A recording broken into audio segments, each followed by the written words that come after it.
Arıyorum tadını her şeyde, her saniye koyuyorum yerine kendimi. Ama nafile o sıcacık cümleyi sakındım senden. Halbuki başka ne istedin benden?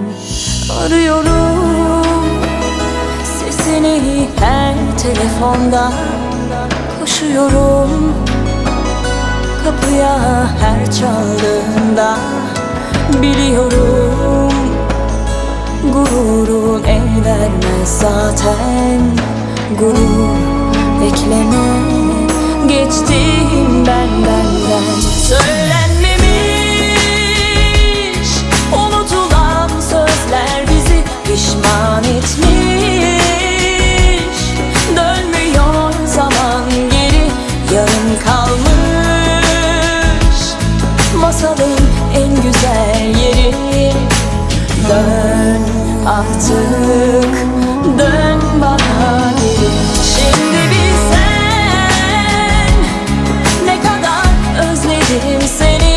Dinle artık, geç kalan sözlerimi kaybetmekmiş susmanın bedeli.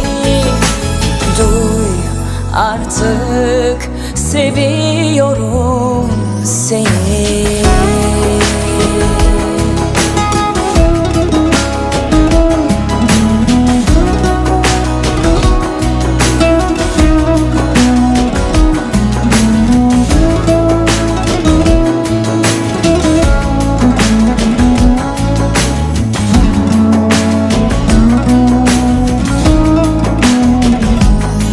Arıyorum tadını her şeyde, her saniye koyuyorum yerine kendimi.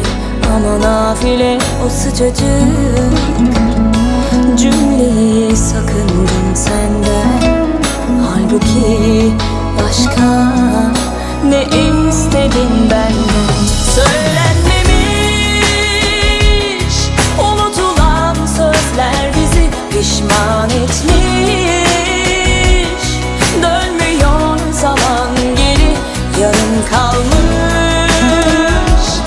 masalın en güzel yeri. Dön artık, dön bana geri. Şimdi bilsen ne kadar özledim seni. Dinle artık, geç kalan sözlerimi kaybetmekmiş susmanın bedeli. Duy artık, seviyorum seni.